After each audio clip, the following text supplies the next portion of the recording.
Hai YouTube, pada kesempatan kali ini saya akan menjelaskan selanjutnya, yaitu apabila kita menemukan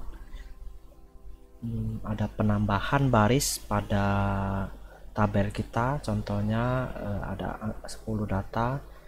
Kesempatan kali ini saya akan menginsert ya, menambahkan baris, insert baris. Ini namanya misalnya Terminator kelas 3 SD1, nilainya adalah 100 misalnya.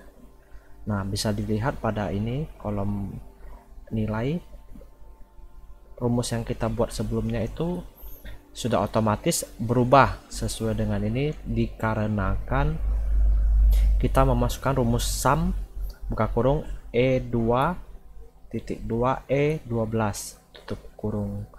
Sebenarnya apa sih artinya?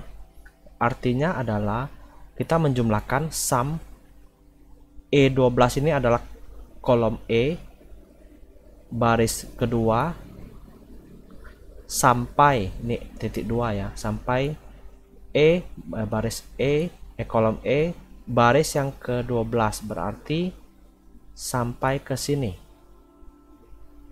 Nah, itu artinya, arti dari sum ini. Pada kesempatan ini saya bukan ingin menjelaskan tentang sum, akan tetapi saya mencoba untuk saya misalnya menambahkan lebih banyak lagi data di sini. Oke, saya copy aja di sini. Misalnya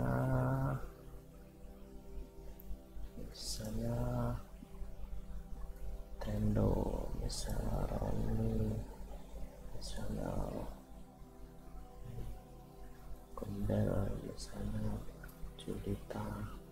Nah, di sini saya bisa double klik.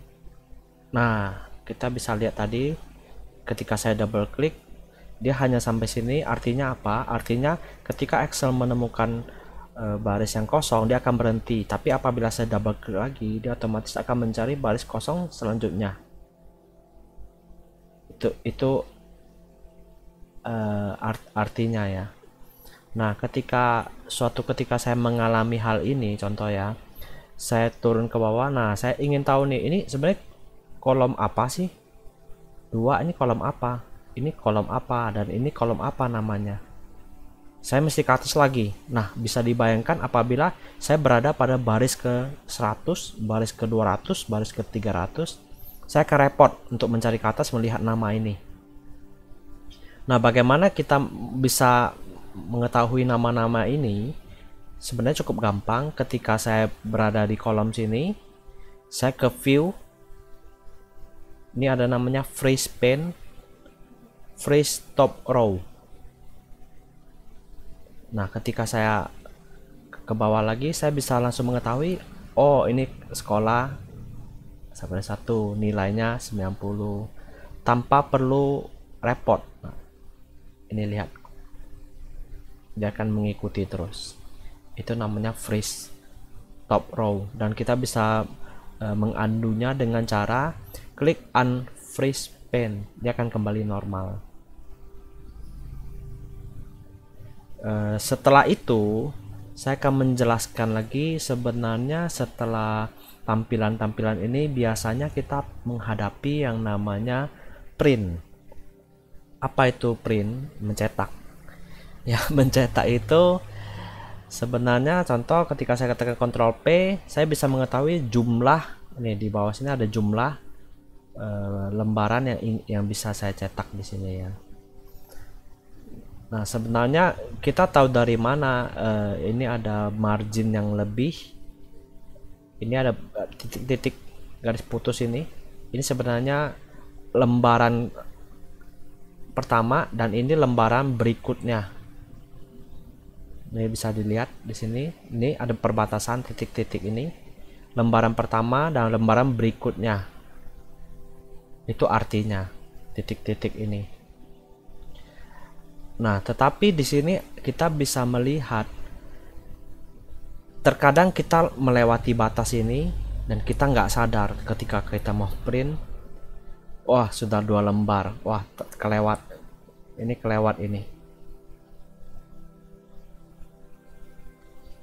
Ya, jadi ini sebenarnya tidak, ketika diketahui sudah ngeprint kertas sudah terbuang, sebenarnya hal yang sia-sia. Oleh karena itu saya ingin menjelaskan bagaimana kita mengetahui hal ini. Sebenarnya cukup gampang. Di sini di view, tetap di view ini ada namanya page break preview. Page break preview ini artinya ada tulisan page 1, halaman pertama. Jadi ketika kita mengerjakan di sini ada baris kedua dan selanjutnya, saya copy aja di sini. Nah, ini udah pasti akan menjadi page berikutnya ini. Ini ada page 2.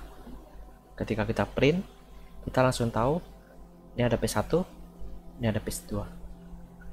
Kita akan otomatis mengetahuinya. Ini ada batasnya nih.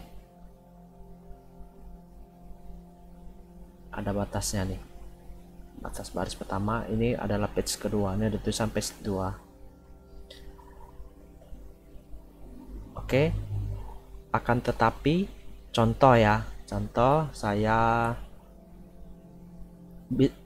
menekan zoom ini bisa dengan tekan kontrol dan kita scroll di mouse nya, kita bisa scroll besar kecil. Contohnya di sini ya, saya ingin ibaratnya menuliskan keterangan tanpa saya mau mencetak. Contoh ya, saya ketik di sini anak nakal misalnya nih. Nah, wah ini saya nggak mau cetak nih. Ketika saya Ctrl P, wah ini kecetak nih ada anak nakal. Saya nggak mau seperti itu. Nah, caranya cukup gampang. Artinya kita ada garis biru ini ada garis biru. Ya, garis biru ini adalah batas kertas. Kita bisa geser, kita tarik. Nah, anak nakalnya akan ke bagian gray area, ada daerah abu-abu. Jadi ketika kita print, ini nggak kelihatan. Di halaman kedua pun nggak ada, di halaman ketiga nggak ada, ini karena cuma 2 halaman. Dan ini kita bisa, terserah kita mau mengetikkan apa untuk keterangan gitu loh. Untuk keterangan kita aja, untuk kita ketahuin tanpa perlu mengambil kertas lagi atau pada sheet yang berbeda. Kita bisa bekerja pada sheet ini. Nah, itulah sebenarnya yang bisa kita ketahuin. Nah, kalau di sini kan lihat tetap nggak kelihatan, tetapi ketika saya page break preview ini udah ketahuan, udah pasti 2 halaman di sini tanpa perlu kita meraba-raba lagi. Ini halaman keberapa, ini halaman keberapa, melihat titik-titik ini sedang ini warnanya putih semua, kita nggak tahu. Tapi ketika ada abu-abu ini udah pasti ini nggak bakal kecetak, tidak bakal kecetak daerah abu-abu ini. Yang kecetak adalah bagian putih page 1 dan page 2. Oke, di sini saya tidak menjelaskan keseluruhan daripada icon-icon yang ada di sini atau tabulasi-tabulasi yang di sini. Yang hanya saya jelaskan adalah yang sebenarnya cukup rutin untuk kita hadapi pada mungkin di sekolah, mungkin di tempat kerja, atau mungkin untuk project sampingan. Oke, sekian dari saya dan terima kasih.